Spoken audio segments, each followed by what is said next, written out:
Buenos días, buenas tardes o buenas noches, desde donde sea que nos estén mirando. Hoy tenemos una entrevista que va a ser espectacular a mi pensar, como misionero, como trabajador, como niño que alguna vez trabajó en la recolección de la hoja de la yerba mate. Tenemos el honor de entrevistar a Jorge Cordi, fundador de Un Sueño para Misiones, si no me equivoco, un sueño de misiones, un sueño para misiones. No venía pensando todo el tiempo. Es un luchador en contra del trabajo infantil.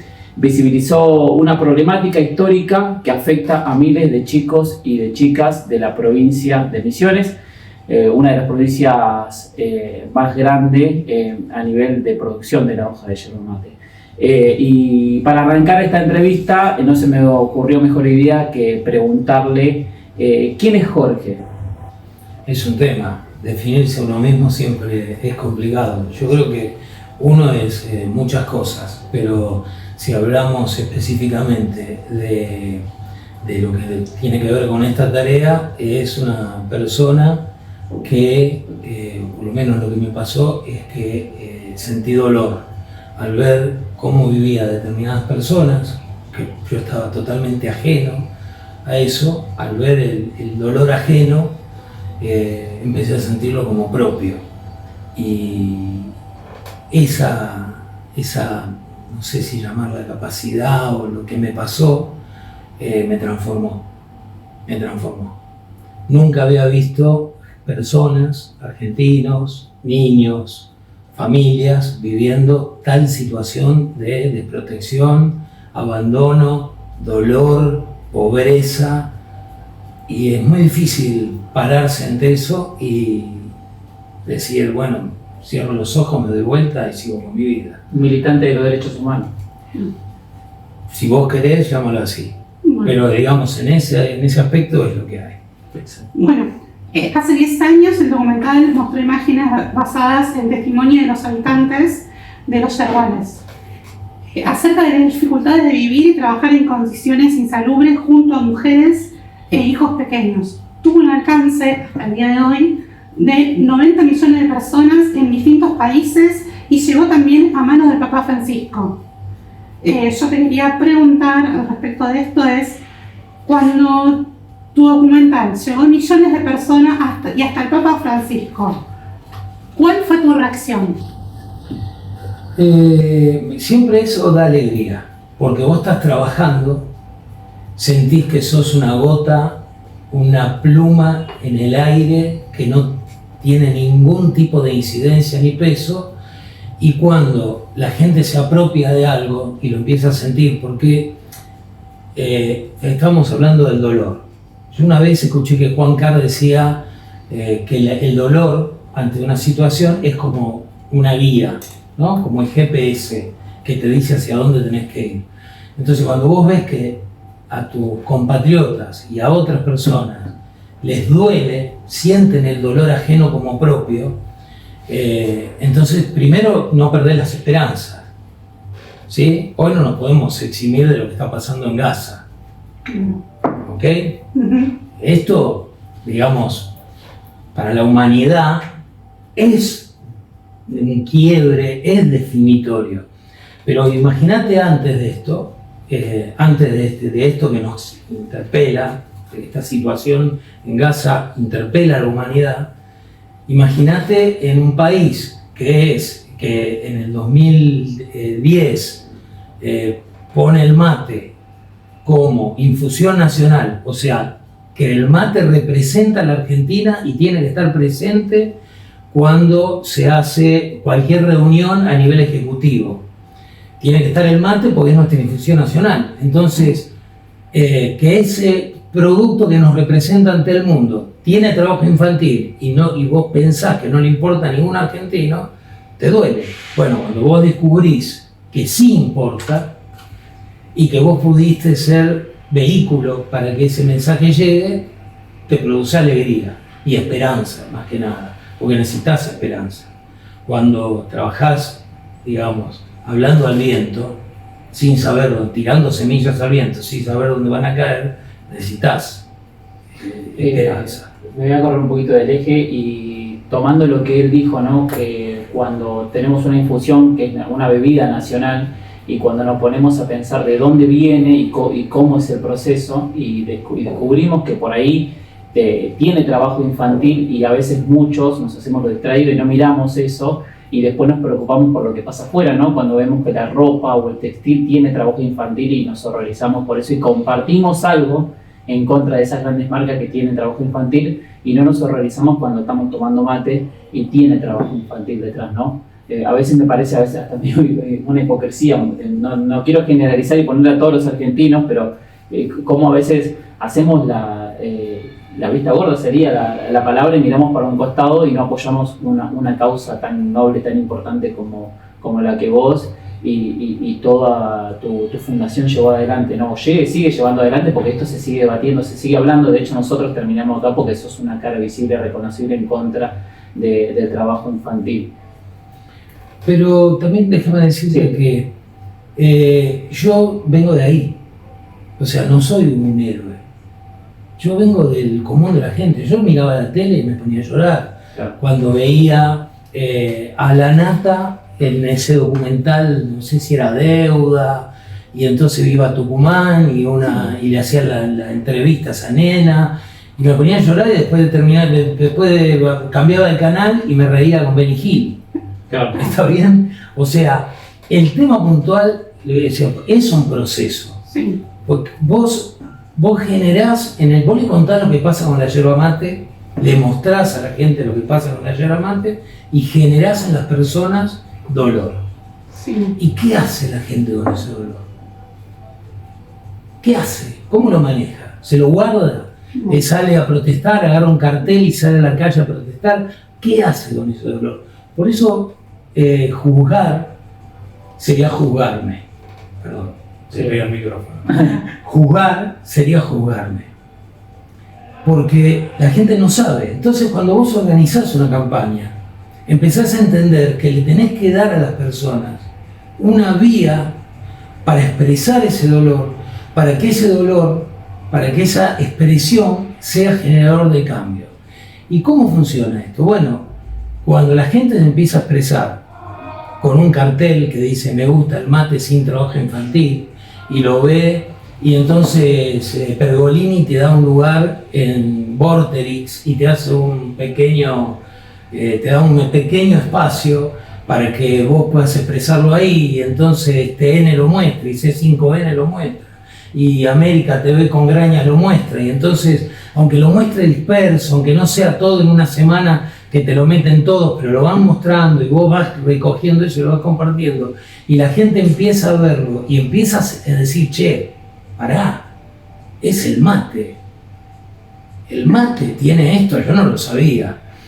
Y entonces le decís, bueno, ok, apoyanos para que sacate una foto con un cartel que diga me gusta el mate sin trabajo infantil, firmá la petición en Change, no sé, conversá con tus parientes y hablalo esto, el domingo en la mesa, conversá, ¿sabías que el mate, viste esto? Entonces la gente empieza a tener una herramienta para transformar, y eso sí le interesa a la política. Claro. Y la política, pero termino con esto, y la política es la mejor herramienta de transformación, pero no les va a interesar a los políticos si nosotros, los ciudadanos, no les indicamos, che, acá hay algo para cambiar. Es mucho hablar.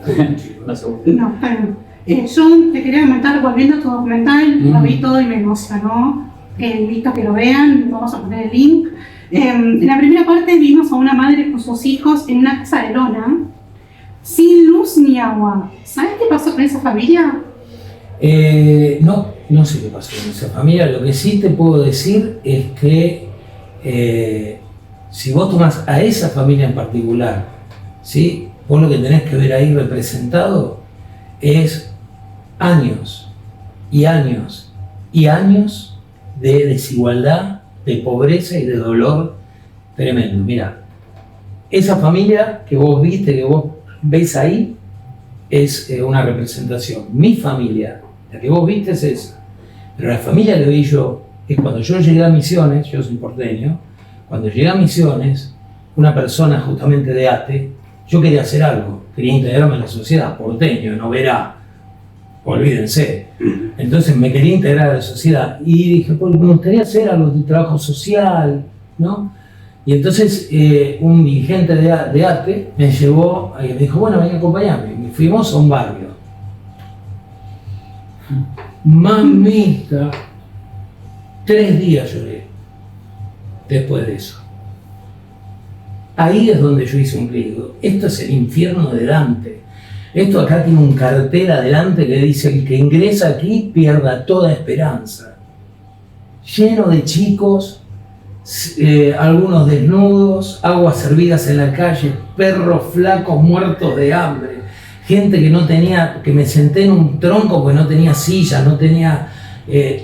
fue una mujer que tenía 40 años, parecía que tenía 70, sin piezas dentales, hambre. No, fue un choque terrible. Esa es mi familia.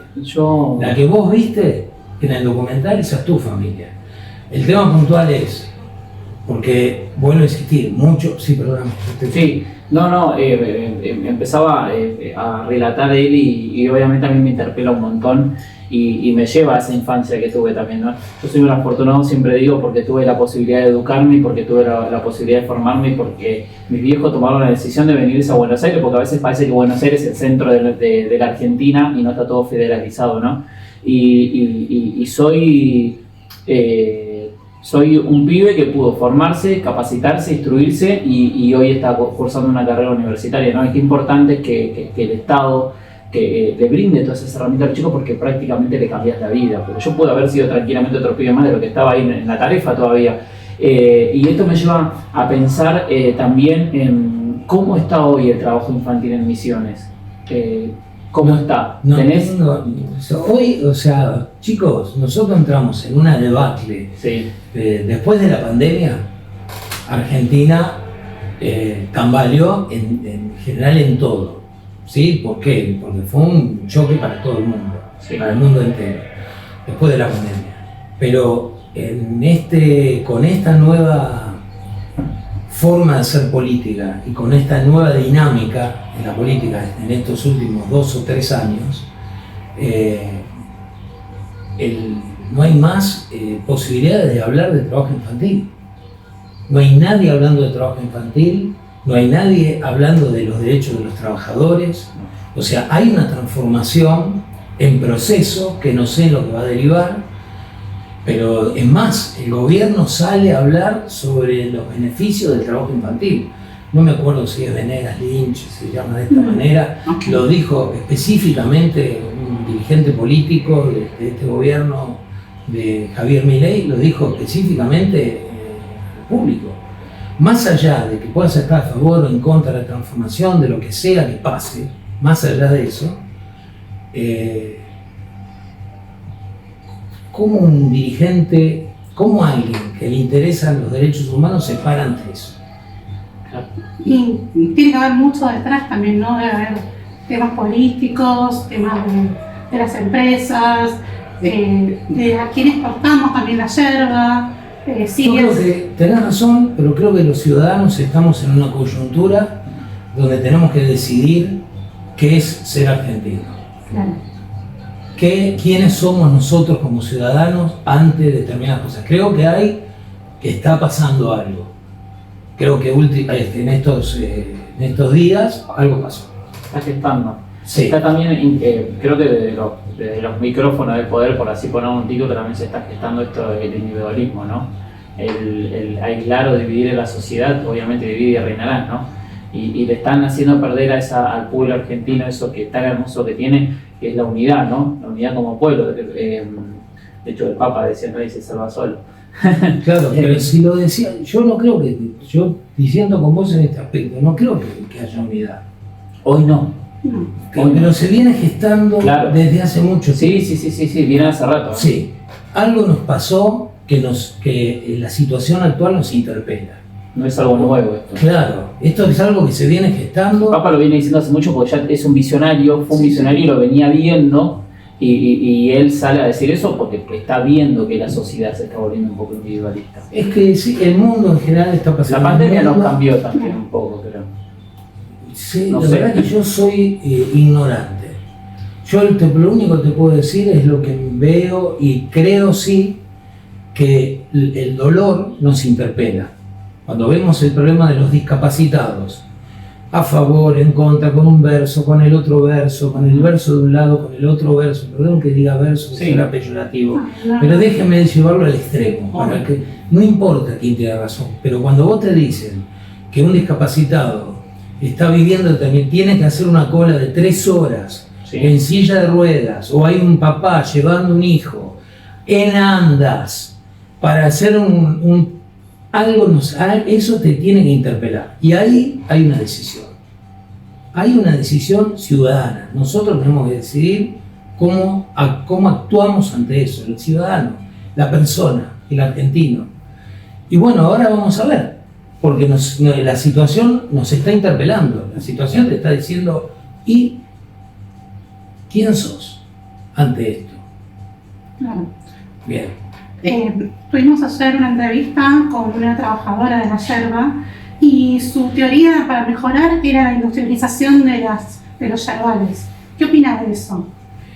No sé a qué se refiere con industrialización, porque el yerbal es un proceso. Claro. Vos tenés la cosecha, tenés primero la siembra, el cuidado del yerbal, el manto verde que necesita el yerbal para que no se degrade la tierra, tenés un trabajo del agricultor que es muy importante y tenés un esquema de trabajo donde hay 18.000 productores de yerba mate. O sea, está realmente muy atomizado. Sí, hay empresas que tienen 5.000 hectáreas, 4.000 hectáreas, que son definitorias como las que gestiona Las Marías o Puerta en Misiones, que son determinantes en cuanto al establecimiento del precio de la hoja de la yerba mate. Pero después tenés 18.000 parcelas de entre 5 y 25 hectáreas que hacen el tejido del agricultor. Lo que sigue a eso es el cosechero de yerba mate, que yo diría que es el primer eslabón en la cadena de producción. El cosechero de yerba mate. El agricultor es el primero, sí, pero está, digamos, en la industria es el cosechero el que pone en funcionamiento la cadena, este proceso de la yerba mate. Es el primer eslabón. ¿Y por qué está invisibilizado ese trabajador o trabajadora? ¿Por qué no está nombrado el cosechador? Siempre vemos el paquete de yerba y muy pocas veces nos ponemos a pensar qué hay detrás de ese paquete de yerba o cómo llega a la góndola. Está invisibilizado porque no conviene que se vea, porque es el eslabón más débil de la cadena. O sea, yo bajo mis costos pagando miseria, no brindando las condiciones de trabajo que corresponden a cualquier trabajador, no brindo esas condiciones a estos cosecheros y me ahorro plata y le pago lo que quiero. Hablando de esto, ¿no? ¿Podés contarnos, o si sabés por ahí, cuál es el proceso de la yerba mate? No lo nombraste un poquito aislado, pero me quedó esa pregunta. Digo, ¿cómo es el proceso? ¿Tenemos proceso de plantación?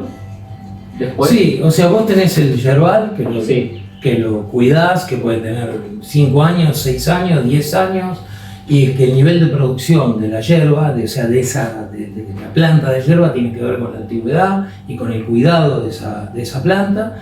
Y son arbustos, si vos dejaras que crezca, crece como un árbol. Claro. Pero la yerba no se deja que crezca, entonces durante el periodo de abril a agosto, septiembre, depende, porque es en la época de frío que se hace la extracción, se hace la cosecha de la yerba mate, se hace durante la época de frío, durante unos meses, no es durante todo el año. Después puede haber una safrina, una pequeña cosecha que se llama safrina. Después de agosto hasta diciembre puede haber, depende del clima.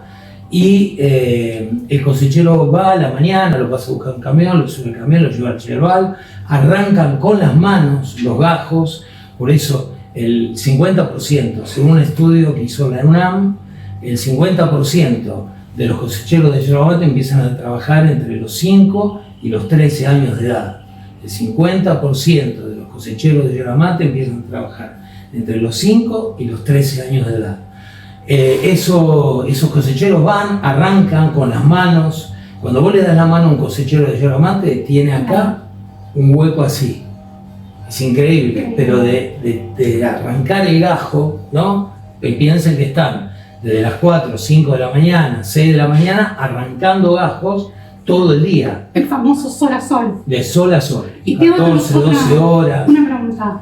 ¿Es un tema cultural lo de los niños trabajando? ¿Es como algo familiar o es algo que no se puede sacar a la luz? Es un paquete. Hay un componente cultural, hay un componente económico que se integran y uno le da servicio al otro. O sea, vos tenés, como en todas partes del país, en Misiones el 50% de los niños no terminan su secundario. ¿Sí? O sea, no tienen. ¿Cómo funciona? El niño va a la escuela y trabaja. Como trabaja, viene cansado, deja la escuela, vuelve a la escuela hasta que empieza la repitencia. Repite hasta que abandona. ¿Y qué hace ese niño que abandona? Si no hay trabajo en Misiones. Hoy, que los números de la pobreza marcan un avance terrible, Misiones, o sea, Posadas, es una de las ciudades más pobres de la Argentina. Año tras año, tras año, tras año. ¿Sí? Aunque nos digan otra cosa, es lo que está pasando. Entonces la pobreza te impone trabajar. A los niños, a los 10 años de edad, le dicen que querés estudiar o trabajar. Entonces, el embarazo adolescente te obliga a formar una familia muy temprano. Todo esto que tiene que ver con lo cultural y que tiene que ver con lo económico. ¿Por qué tiene que ver con lo económico? Porque como no hay cosechadoras de yerba mate, no podés mecanizar la industria de la yerba mate. O sea, el primer eslabón no lo podés mecanizar, entonces necesito obreros que vayan al campo.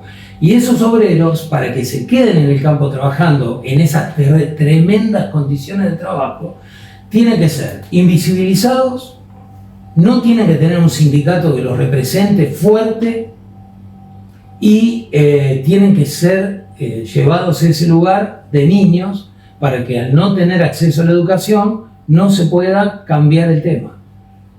Y de esto, quiero poner el foco ahí, de esto necesita este sistema de todos. No es que estos son los malos, son los productores, los malos son los políticos, los malos son los sindicalistas, no. Toda una sociedad, cuando lo conocen, y ahora que las personas que van a ver este video también lo saben, tienen que participar. Ya sea por negación, porque no les importa, porque hay que cambiar de canal, o porque hay que seguir para arriba, sí, con el en TikTok. Sí. Tenés que participar para que esto siga sucediendo. Entonces, por eso nosotros, desde la asociación, lo que proponemos es que firme la petición, Me gusta el mate sin trabajo infantil, en Change, que cuando tienen que hablar, se hable del mate y se hable del problema del trabajo infantil, que no hace otra cosa que visibilizar el problema de los trabajadores. Bien. ¿Sí? Vos contabas que tus padres, que vos ibas a la tarefa. Yo iba a la tarefa. Sí. Entonces te llevaban tus papás, y te llevaban porque no tenían dónde dejarte. No es que te llevaban porque te llevaban a pasear. Sí. Ellos estaban trabajando al pie del yerbal, arrancando, y vos en peligro en esa zona donde hay víboras, donde hay gusanos venenosos, donde muchos chicos fallecen, tienen problemas, donde hay accidentes. Es tremendo, porque yo no creo que tu padre fuera con su auto propio, sino que se subía al camión, como todos los tareferos, y iba al yerbal, y te llevaba vos en el camión. ¿Cuántos accidentes le costaron la vida a la gente? A chicos. Hubo un accidente en Misiones, donde murieron 3 niños, creo que iban 14 arriba del camión, que saltaron cuando el camión se desbarrancaba, y 3 murieron. Entonces, bueno, bajando la tierra, ¿qué vas a hacer ahora? Porque ustedes se metieron en este tema y los trajo hasta acá. Y dijeron, che, vamos a cambiarlo, vamos a mostrarlo. entonces vamos a hacer un video. Bueno, el que está viendo esto, ¿qué va a hacer? Lo que nosotros les proponemos es que busquen en Change libres de trabajo infantil y que firmen la petición para que los políticos entiendan que esto le importa a la gente y de que no somos insensibles ante los problemas de los niños en Argentina. Hice el discurso. Sí, igual, perdón que te voy a cortar antes. Sí, por favor. Creo que me conmovió un montón lo que dijo, porque obviamente yo hago la memoria emotiva y vuelvo por atrás. Pero quería sumarle que esto que en sí el aparato se nutre de la pobreza de la gente. Necesita de esa pobreza para que la gente, cuando vos no tenés que darle de comer a tu hijo a tu casa, y cuando tenés un pibe que ya cumple 10 o 12 años, es un ingreso más, se transforma en un ingreso más. Entonces, indirectamente, lo que hace el aparato, me pongo a pensar en todo lo que dijiste, ¿no? Lo que hace el aparato es jugar con esa necesidad también, porque te pago poco por tu trabajo y eso obliga a que tu hijo también se ponga a trabajar en la tarifa indirectamente. No te lo pide, inconscientemente tu hijo empieza a hacerlo porque sabe que eso es un ingreso más para tu casa y sabe que eso es sumarle la ropa o sumarle algo para comer y se suma. Entonces creo que es un manejo medio perverso a veces del mismo aparato, jugar con la necesidad de la gente, jugar con la pobreza de la gente y te lleva a que tu hijo termine tempranamente dejando el primario o el secundario y yendo a la tarifa a trabajar.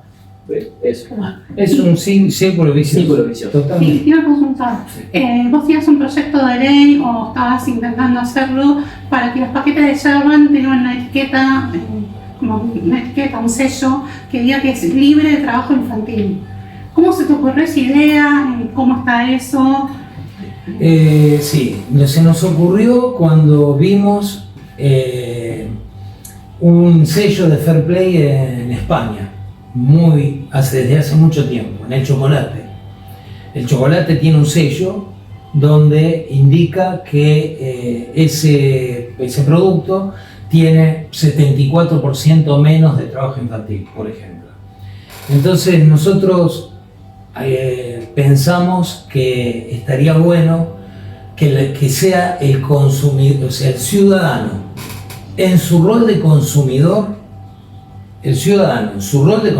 parado ante una góndola, tenga el poder, poner el poder en las manos del ciudadano para transformar eso. Que no dependa ni de la política, que no dependa de nadie, simplemente el ciudadano que elige un producto en góndola que le aseguran no tiene trabajo infantil. Entonces hacemos un voto directo, porque yo hoy tengo que votar a mis representantes para que mis representantes evalúen lo que a mí me interesa para que lo lleven adelante en el Congreso y vemos las dificultades que tiene.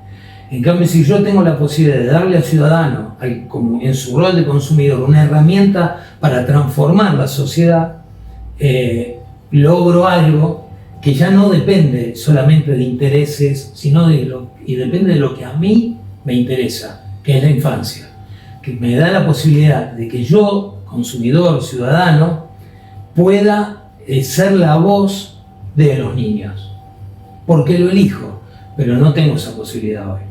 Hoy lo que puedo elegir es si mi familia come productos que tienen azúcar, si le doy un producto a un niño que tiene edulcorantes que no le conviene. ¿Por qué? Porque la etiqueta negra logró eso. Claro. Pero es individual. Es absolutamente individualista. Salió así. Claro. Y a pesar de que a la industria no le interesa que esté. Claro, pero salió así. a eso iba. Sería una gran revolución a nivel empresarial que una yerba mate tenga una etiqueta, porque ahí se va a sacar a la luz otros trabajos, otros puestos laborales que también están pasando. No me quiero desplazar mucho, pero ya nos contaban de las tabacareras, sí, que también están pasando por lo mismo. Emisiones con el tema de la madera también está pasando lo mismo. Entonces está muy bueno esto que quería reflejar, que el paquete de yerba tenga el sello, primero porque es algo nacional y es súper visible, y de ahí también podemos ir para abajo. Claro, o sea, afectaría a toda la cadena de producción, pero además, vos, acá, ¿por qué no es fácil? Porque vos ponés una yerba que dice libre de trabajo infantil. todas las hierbas que están alrededor son con trabajo infantil. O no te pueden asegurar que tengan trabajo infantil, que no tenga trabajo infantil. Si yo pongo una marca de hierba que dice, esta no tiene trabajo infantil, quiere decir que las que están alrededor, entonces el lobby de la industria de la hierba es tremendo. El enojo de la industria de la hierba es tremendo. También hay marcas que se atreven. De hecho, hay una marca, pero no lo voy a decir. No porque se lo merece la marca, pero no lo voy a decir porque decir, ya sabemos quién le garpa. Ya sabemos quién le garpa a este muchacho. Entonces no lo voy a decir. Pero si ustedes buscan en internet se van a dar cuenta que hay una marca de hierba que dice, yo quiero hierba mate sin trabajo infantil. Es la del paquete rosado. Entonces, hay industrias que sí quieren. O sea, hay marcas que quieren, porque les da vergüenza, porque tienen un compromiso social, porque les duele, y quieren que esto deje de pasar. Pero hay otras marcas no. Nosotros, con gente de la ONG y también de una ONG que se llama Desarrollo y Gestión, tuvimos una entrevista con las Marías, porque esto de alguna manera querían conocernos, querían hablar sobre el problema, no hicieron nada para cambiar el problema. Bueno, manifestaron su enojo porque tenían problemas en el exterior, porque esto estaba oculto. Cuando nosotros y otras personas lo hicimos a la luz, claro, iban afuera y veían este problema. Entonces les generaba problemas. De hecho, Red Bull tiene una marca, tiene un producto, Red Bull tiene un producto que es de hierba mate.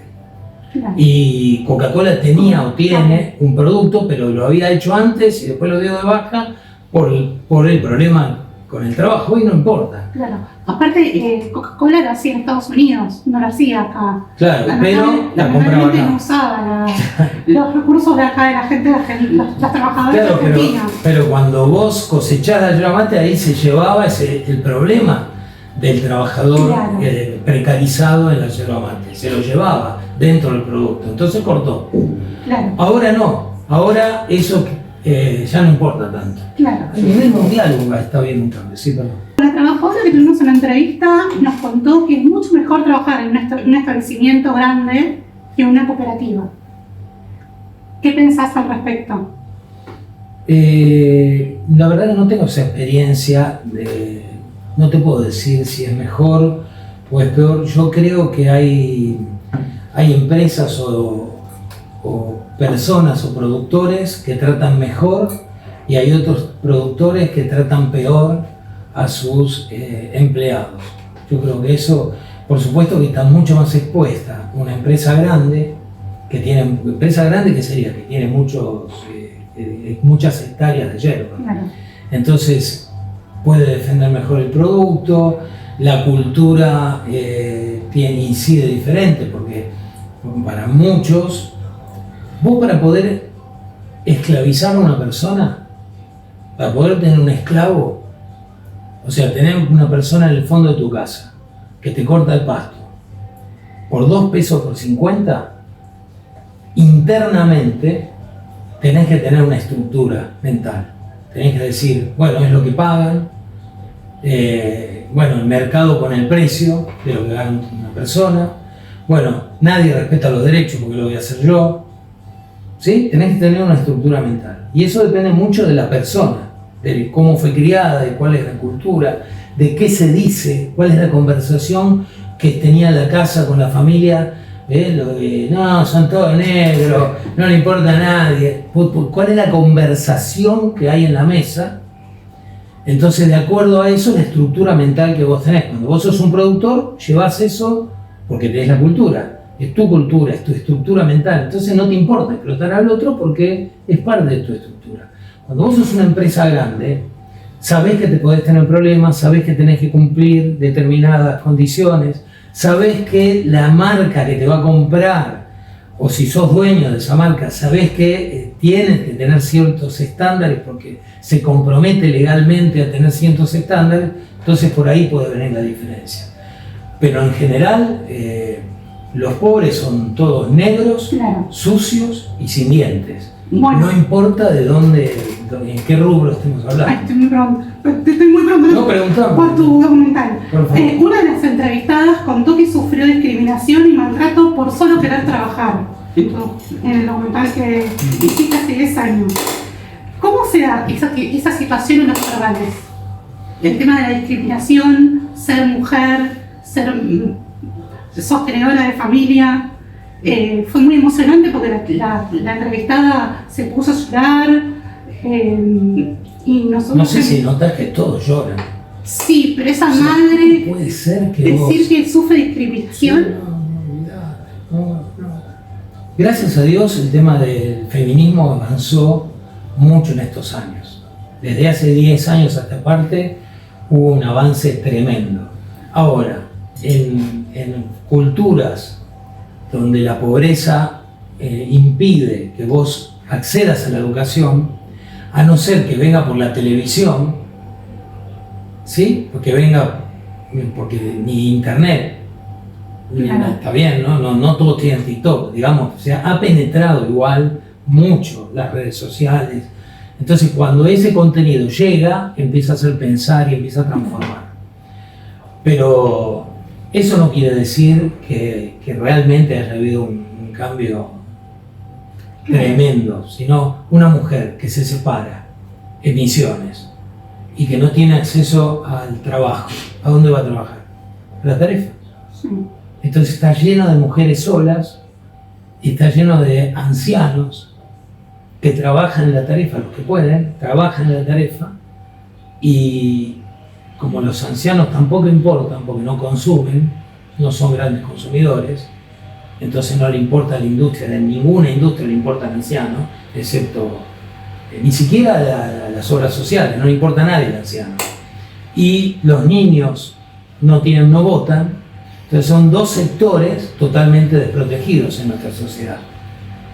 ¿Qué es lo que nos está interpelando? Los discapacitados, los ancianos y los niños, que no son los que importan, que no tienen poder.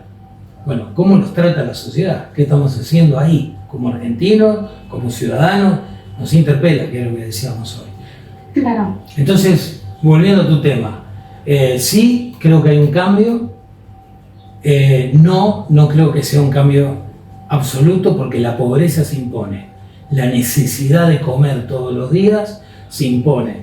La pobreza no te deja generar estrategias. La estrategia de la pobreza es qué como hoy a la noche, qué como mañana al mediodía. Esa es la única estrategia a la que tiene acceso una persona pobre.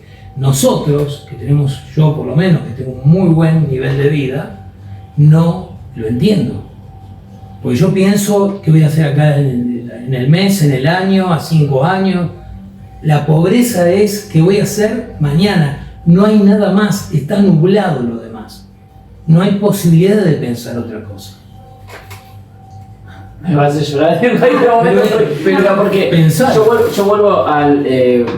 hago mucha memoria emotiva porque me interpela un montón el tema y porque tengo familiares en esa situación, ¿no? Entonces siempre trato de hacer cosas para tratar de modificar la vida, no solamente de mis viejos, sino de mis primos que siguen en la misma, ¿no? Y por eso me interpela bastante y lo escucho y hago memoria emotiva, ¿no? Y sí, no, Pero nada, para mí el trabajo que hiciste, que seguís haciendo, porque seguís dando el debate, seguís visibilizando una causa, más allá de que muchos lo invisibilicen por cuestiones que le afectan, es importante, ¿no? de que nosotros como estudiantes, como trabajadores, como representantes y toda la sociedad se siga visibilizando esta problemática y tenemos que darle difusión a esto, que lo repetiste varias veces, que dijiste me gusta el mate sin trabajo infantil y firmar la petición. claro. Todos, eso tenemos que difundirlo, no solamente en la facultad, en la universidad, en nuestro puesto de trabajo, podemos buscar la forma de hacer hasta un flyer, ponerlo en las carteleras gremiales, Claro. empezar a... vos sabés que nosotros nos juntamos todos los sábados a desayunar, hoy no pude porque bueno, venía acá y... Lo pegamos en la yerba mate, en la góndola del coto. En los sábados a la mañana junto a los chicos, los compañeros de trabajo es el mate, compramos yerba y nos ponemos a tomar mate con factura y debatimos. Claro. Es que tampoco sabemos qué hay detrás de la yerba que estamos tomando. Claro. Eso es lo importante que estás haciendo vos que hiciste, el documental ese, que tuvo 90 millones de personas que lo vieron el día de hoy y que espero que llegue a más personas. Tuvimos impacto incluso en Bruselas, en la comunidad, digamos, ¿cómo se dice? Bueno, hoy cambió mucho, pero digamos, donde están los diputados europeos, se empezó a tratar el tema del trabajo infantil y el dumping social. O sea, el dumping social es, che, yo estoy recibiendo productos de Argentina más baratos, entre comillas, hoy no, pero estoy recibiendo productos de Argentina más baratos porque no se respetan los derechos del trabajador. Porque tengo un montón de gente sojuzgada, esclavizada, a la cual no se le pagan lo que corresponde y no se le dan las condiciones de trabajo que corresponde. Eso se llama dumping social. Y ahí también tuvimos impacto. Tuvimos muchísimo impacto, no solamente con el documental, sino trabajando el proyecto de ley en el Congreso, ¿no? Poniéndolo, porque eso te da cierto nivel. Si hay un diputado que toma el proyecto de ley, un senador, y lo establece, bueno, entonces quiere decir que hay cierto espacio político que está interesado en cambiar las cosas. Bueno, ahí, ahora, ¿qué viene de acá para adelante? Que lo tomen ustedes. Que lo tomen ustedes. Es que es lo que vamos a hacer. Claro, claro. Yo quería, ¿vos tenés algunas preguntas más para hacer? ¿Algo más para agregarle? Yo quedé conmovido con el documental, lo vi más de 5 veces. Porque me gustaría, como marco, como cierre, obviamente que le des un mensaje a las nuevas generaciones, que les transmitas un mensaje con toda la lucha que venís teniendo a lo largo de estos años, y que le des como un marco de cierre. Por eso te preguntas si tenés alguna pregunta más para hacerle. No, yo quiero hablar de tu ONG, bueno, podríamos... Sueños para Misiones. Y si querés hablar de tu ONG, Sí, lo que vos quieras, así lo que vos quieras. vamos a conocer más tu ONG, así la llevamos a la ONG. Sí, bueno, que nos cuente un poquito acerca de la ONG y de la lucha que venís teniendo en estos años. Bueno, la ONG surge como hablamos. Dijimos, bueno, ¿dónde podemos tener impacto? Hace muchos años dijimos, ¿dónde podemos tener impacto? Entonces dijimos, bueno, el agente transformador es la educación. Y entonces dijimos, bueno, vino una persona, decía, ¿por qué Sueño para Misiones? Porque queríamos cumplir los sueños a las ciertas comunidades que tuvieran un sueño, entonces trabajar en comunidad para poder cumplir el sueño de esa comunidad. Y lo primero que llegó a nosotros era una biblioteca, el deseo de tener una biblioteca en un barrio. Entonces empezamos a trabajar para hacer esa biblioteca y ahí nos dimos cuenta de que el impacto en la educación sí era trascendental, sí era algo que podía tener impacto, que estaban faltando libros, que había lugares donde no había acceso a los libros son caros, son difíciles de que llegue y es una industria, no llegan gratis. Entonces empezamos a generar estas bibliotecas, hicimos 21 bibliotecas en Misiones, en distintos lugares donde los libros no llegaban, juntamos los libros acá, todo donación, sin Estado. Juventud Sindical nos puso varias veces de camión para llevar libros, o sea, todo donación. Juntábamos en canales de televisión libros, entonces después los llevábamos, una cosa tremenda, de mucho esfuerzo. Y porque no era una ONG con recursos, en realidad nos fue mal económicamente, como familia, como que encaramos, no fue mal, terriblemente mal.